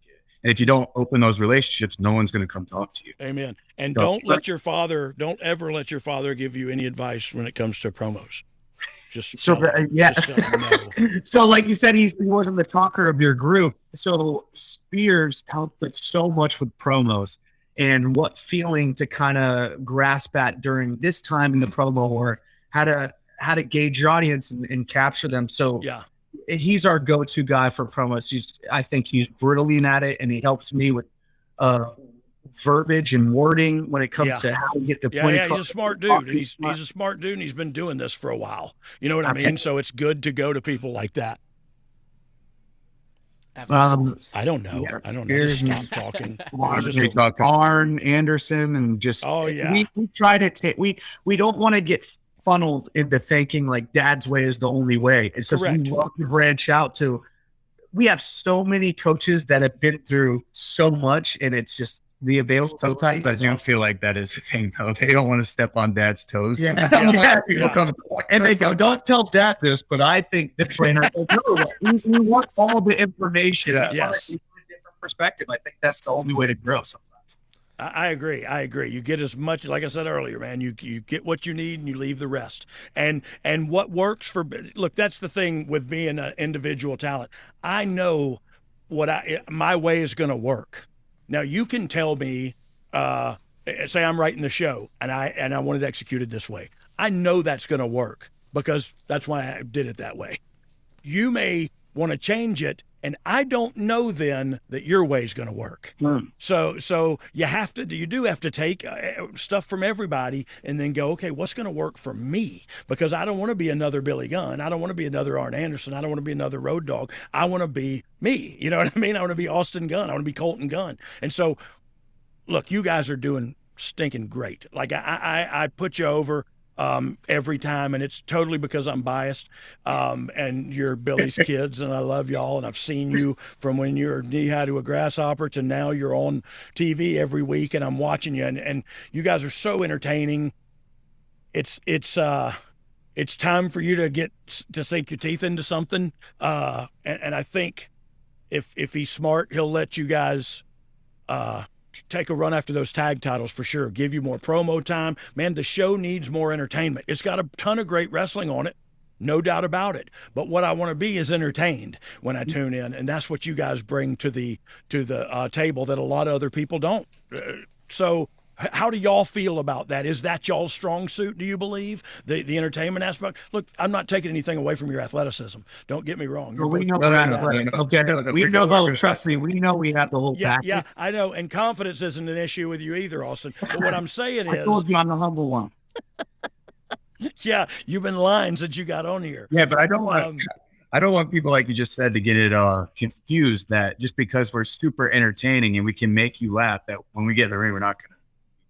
Yes, 100%. Look, and I think that's what me and Billy did really well. Was we were entertaining, we were bumping. I'd bump and crawl over to him and hug his crotch, and they would come and run my head into his crotch, and I would sell my eye. Like, we did all kind of funny things. But when the heat was on, we were all about business. That's when you we got were all nasty. about stomping a mud hole in you, and it's cheap and it's cheating and it's all of that. But you're 100% right, Colton. If you don't go and stomp holes in people and beat people up when it's time, the entertainment, there's a ceiling. And if you can do both, there's no ceiling. You can go to the moon. You can be a top guy. You can do whatever you want to. Yeah. I mean, I agree. It's just like, I don't want to be a comedy act. I know I have just a crazy personality. I'm full of energy but me and Colton, if you look at our track record on TV, when it comes to strictly TV time, we take advantage of every situation, whether it's make you laugh or whether it's partying in Vegas and just getting a minute and a half promo, or whether it's when the titles are on the line and we need to kick ass and like turn it up a gear.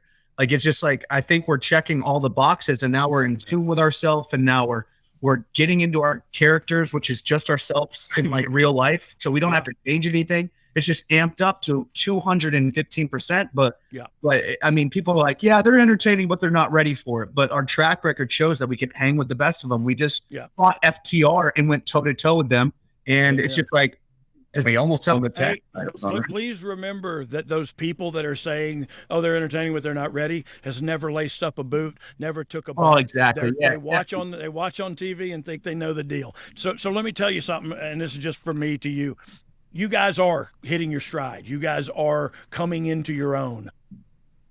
And you can be as entertaining as you want to be right now, because what that lets people know is, hey, these guys are entertaining.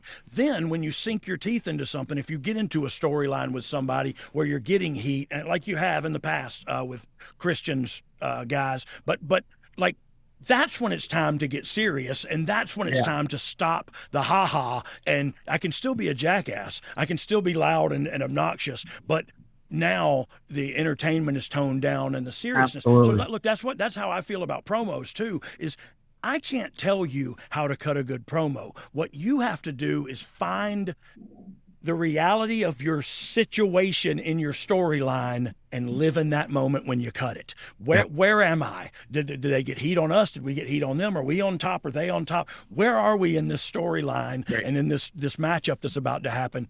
And then act accordingly. If it's just be entertaining, then do that. But if it's start off entertaining to hook them and then get serious and now we're about, you know what I mean? You just act accordingly.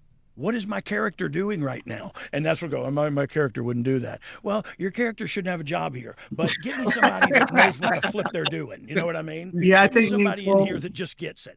Yeah, me and Corbin are really like what I said about being more in tune with each other. We're really slowing down and listening to the people and like are they mad at us? Are they whatever? What do we need to do to amplify this? And it's just like when we're wrestling and we just need to take a breath and look around and just very subtle. We're learning the very subtle things on what to do in every situation. Hey, look, Brad Armstrong, my brother, used to say that they're the subtleties that aren't subtle at all. Because if you don't do them, it is so obvious. You know what I mean? That you're not taking those little moments.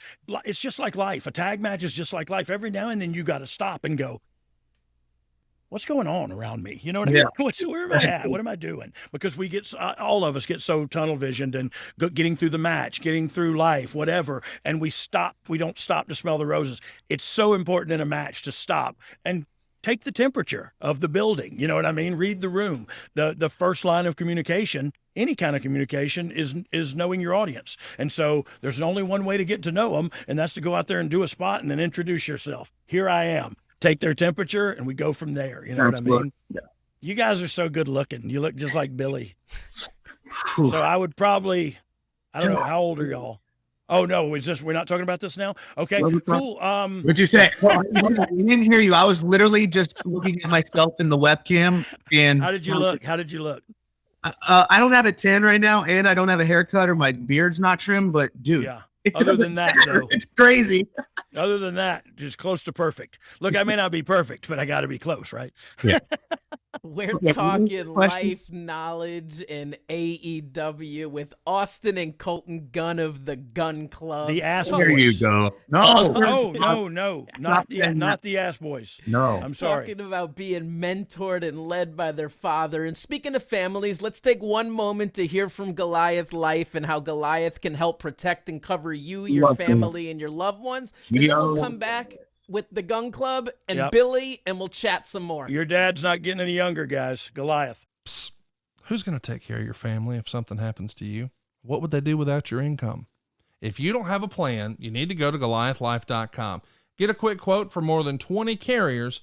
You don't even have to leave the house. If you need a medical exam, they'll send somebody to your house or office. You're in total control. You pick the rates, you pick the payments, you pick the terms. You're in total control, but it gives you and your family peace of mind. What if something happens to your income? Hurry to GoliathLife.com. Hey, Dad. Did I just say Billy was going to die soon? And we're back with hopefully not a death on the podcast. No, not during the podcast. Hey, so me and Billy were together a couple weeks ago out in California, and we talked about this. I had a bad case of vertigo, and Billy left the signing, went to the emergency room, and sat with me in the emergency room of Ontario, California for hours and hours. How many hours? How many? Like, It was so many hours. It was probably like 4 hours. That's too many We hours. just sat there and he played Candy Crush and I, Oh, that sounds just like him. just like him, right? He was And he just didn't pay playing. attention He was to just me. playing it, and I was like, "Hey, we're on a And he was ignoring you, wasn't he? Yeah, he doesn't hear it. He's just like here. You know he's right there, guys. Y'all can Where? talk to him if we're. Hey, this is Billy. this is Hey, an intervention. what's up? I love it when you play Candy Crush. What's up, man. Bill? Love you. Hey, so go ahead, Ryan. Austin, let me transition from wrestling and move to the E! Network reality show, relatively famous Ranch Why did Life. you drop him in here for? What do you know? For those that haven't seen it, they took the offspring of some celebrities and put them on a ranch to do some work. You're on the show with the daughter of Eazy-E, the son of Ray Parker Jr., son of Billy Bob Thornton, daughter of Pat Benatar, and others. I see you all shaking your heads and all these crazy reactions. What was the show like for you? The show was awesome. I got to dig into Dad's old roots of the ranch life. No, it was great. I got to live on an 8,000 acre farm for a whole month. No phone, no nothing, just doing dirty chores. I artificially inseminated a cow. I was making cattle box. I originally did that one time. Yeah. It wasn't artificial. There was a video called Mr. Hands. So I got to do that. I was doing every job, and then the city, the people that lived in LA, the kids that lived in LA just didn't want to get their hands dirty. And I was like, sign me up for whatever. It doesn't matter. More TV time for me. And I just had a great time. I got to ride horses. I was named cattle boss. Got to herd cattle. So everyone You on were the show, cattle boss? I was the cattle boss. He won like So you're the everyone on pitcher. the show depended on him to do like every bit of work that was taken on the ranch. So Billy, when you got to watch it on TV, how proud did it actually make you seeing that your son was representing your family as this well-raised, hardworking kid? Oh, yeah. Yeah. Is that a work, Billy? Was he working or is that him? No, I thought it was, I could not, first of all, believe how spoiled some of these kids were. Yeah. Just had to thank my lucky stars that he's not like that. Like, because I would probably hit him. Yeah. Yeah. You Well, he's can't. grown now, Billy. You He's can't grown. say You can that. knock the crap out. You No. punch him right in the face. Oh, I'm Yeah. 17. I'm still not. Yeah, I'm I'm like 46. No, Hey, you also got to see him let bumped me up. let Yeah, me say go. something, Ryan. So we've been at a bunch of shows together with the A double crooked letter boys, and everybody comes up and talks about Gunn that Club, show. Gunn Club. Okay, my bad. I didn't know if we wanted to talk about GUNs. There's little babies watch this show, so I spelt it out. So he's worse. all we heard about was what a good kid he was. Like, oh, he was so respectful. He was so this, he's so that. Like when I'm around him, he's not exactly like that. But he's still very respectful. But that's the one thing everybody said. And Billy, that has to make you even more so than him being able to take a good bump and an entertaining ass whooping. That's got to make you feel better than anything that you kind of made a couple of good humans. You know what I mean? Anybody can take a friggin' hip toss. That to me outweighs everything. Like Yeah. there's not a people that bring them to shows or do shows with them. Even people at AEW constantly come up to me and goes, "Hey, you have two of the most respectful," and that's all I care. As long as they're respectful and don't feed into whatever it is that these kids feed into these days, I'm fine with that. Like that has never been a thing. I mean, we all were brought up to respect what we do, and that's something I never had to worry about. I've had a couple of people bring them into signings and stuff and go, I could not believe how good, how respectful they are. And that above everything means more than. Austin, were you brought up too well that you should have punched Billy Bob Thornton's kid and didn't? Oh boy. I wanted to so bad. And the funny thing is after the show, we've become best friends. No way. And it's just, we just saw him yesterday. I mean, he was an agitator. He called me every day. And I'm like, Harry, you can't call me every day. Dude, I have a job. Like, I am wrestling. He's like, well, you should always pick up the phone for me. And I'm like, dude, I just got done wrestling, traveling, week in Vegas. Like, now I'm in LA. It's just like, he's like, well, I don't want to see you, dude. Sounds like me and Billy. Yeah, on the show, we bumped heads so much because he knew how to get under my skin. And I was like, dude, I don't want to beat the brakes off this kid and become the villain of the show. I was like, that kid would have whooped your ass. Billy Bob's kid knows jujitsu, and he would have. And I didn't want to ruin my chances of meeting Billy Bob, and I didn't. So I had lunch with Billy Bob, and I was like, all right, now I can beat you. Now I can beat this kid's brains out. No, he was all right. He knew what to do too. You know what I mean? Y'all were good TV. Y'all were good TV together. Thank you. Well, look. So Ryan, what do we got left? Let's bring it back to Yeah. AEW. What's Yeah. next for the Gun Club? Yeah. What do you guys want to do? Who Just do you want to work with? scissor parties. Give me one. Yes. Give me one. Oh, how do you do it with three? Sponsored by Blue Chew. Back up to you. Sponsored by Kindergarten Scissors. Plucked and rounded at the end. Yes. You can run with these. But seriously, with three, how do you scissor with three? You guys just tried to do it. It was like, It like a works. cluster F of phalanges. That works. If you're not in the group, you just don't realize how well it works. Oh.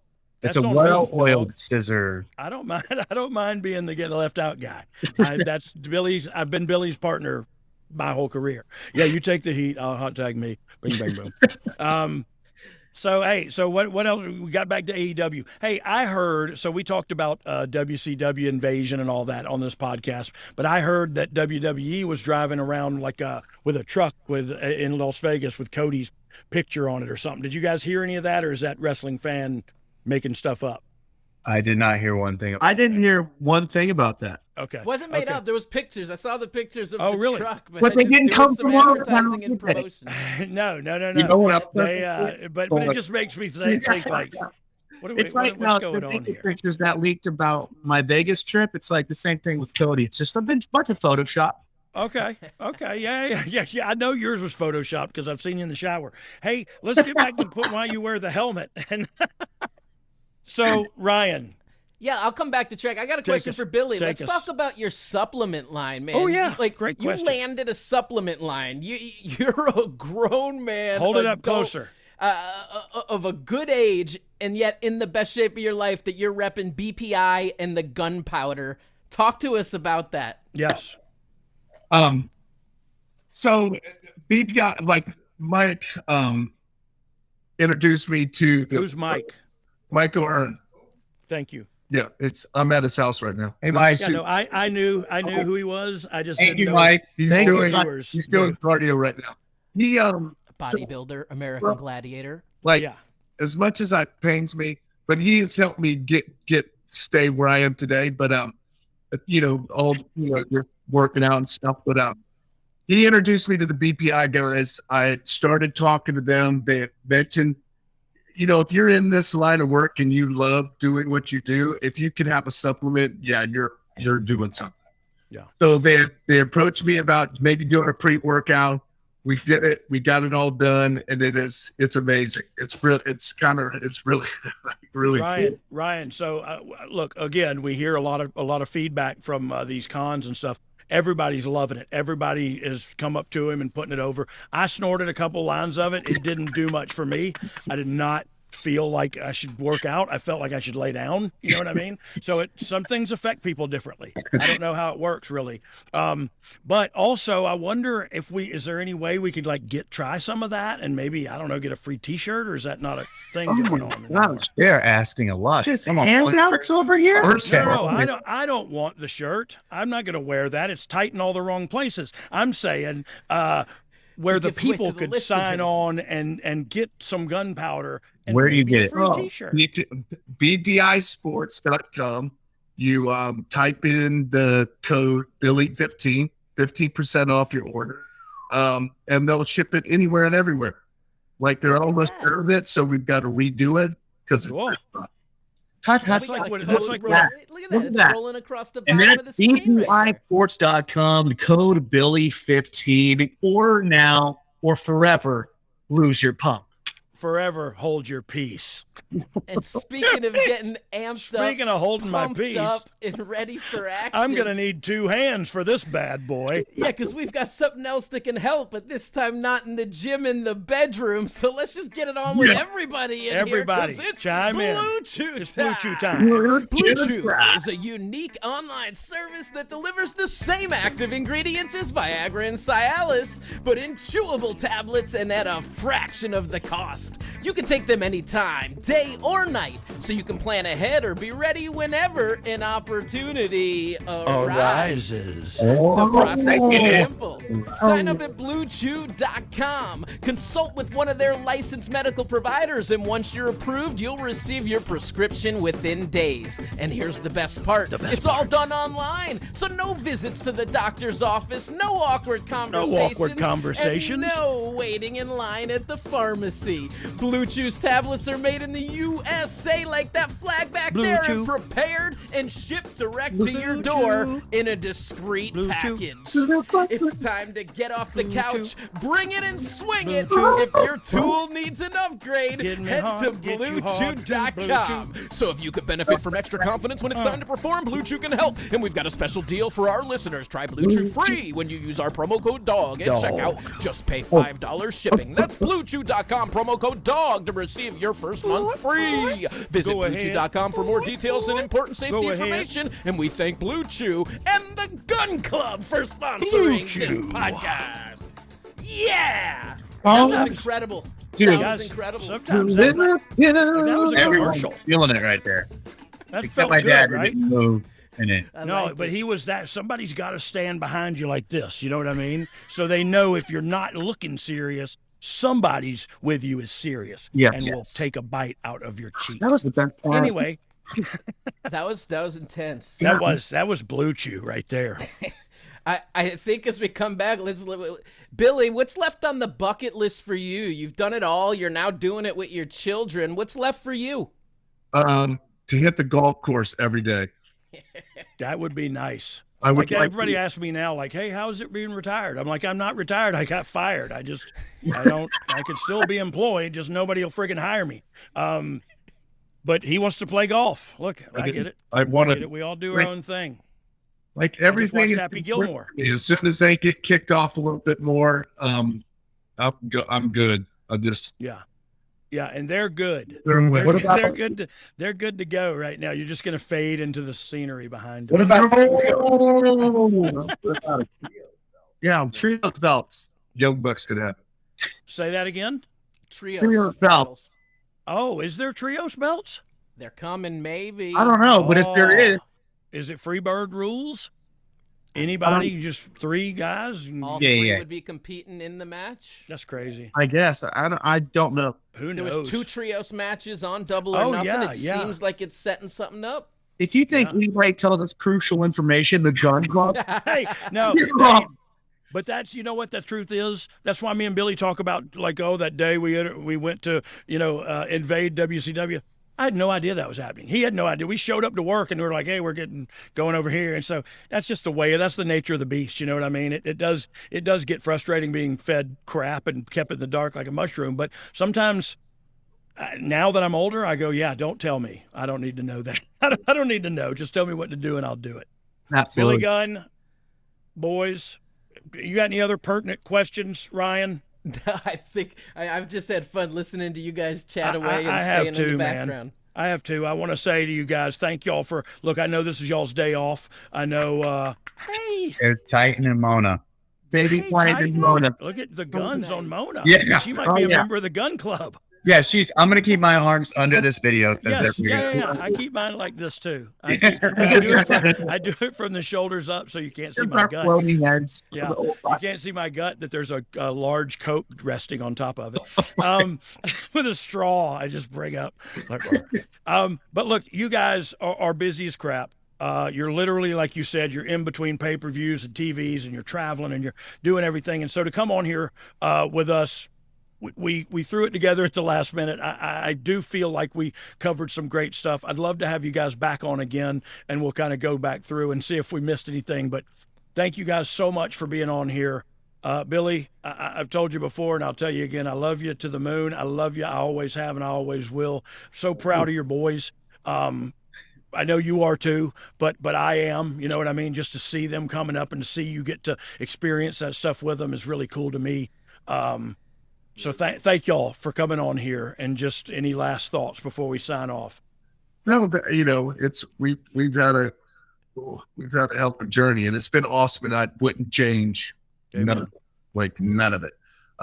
now getting to hang out with the boys and work with the boys and watch them grow. It's amazing. And yeah, thanks for having us on the show. I appreciate it. Now maybe you'll be number one. I hope I'm number one this week. Austin, Colton, what do you guys think? Think One. about these. Hey, so promo class. Think about these last lines right here. They're your outlines. Let me do it. Think Ready? about it. Yeah. All right. 1, stop calling us ass boys. 2, Okay. 2, put some respect on our name. 3, Okay. 3, refer back to number 1 and 2. Oh, you went with it. And You 4, went with all of the above. yes.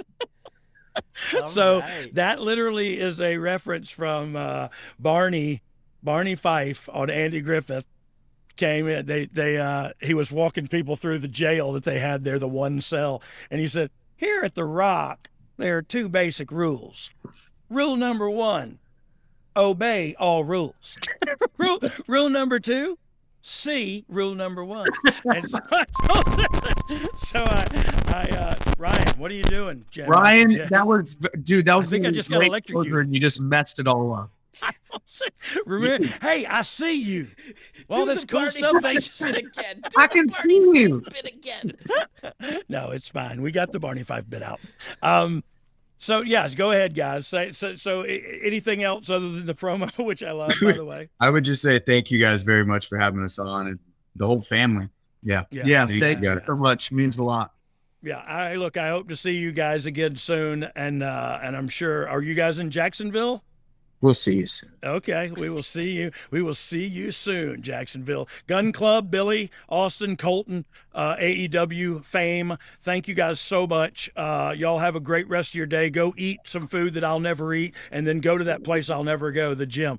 Have a great day, and thank you guys so much. Bye, guys. Heck yeah. Thanks, See ya. guys. Thank you. Bye. Thank you. Check out Gun Powder at BPI. Ah, Dog. chew, and Next we're out. week, man, we're going to be discussing, well, whatever the fans like. Because, Dog, Oh. we're going to be doing our first Ask Dog Anything. Oh, Where Lord. fans who follow on social media, they're the ones who get to ask the questions. Or is it going to be personal questions? Like I think they're going to ask about your favorite type of boxers versus briefs Oh, and, okay. and all those kinds of things. Commando is what I like best. If we're getting, Let's let's wait loose, till next week. Let's get free, and we'll see you next week.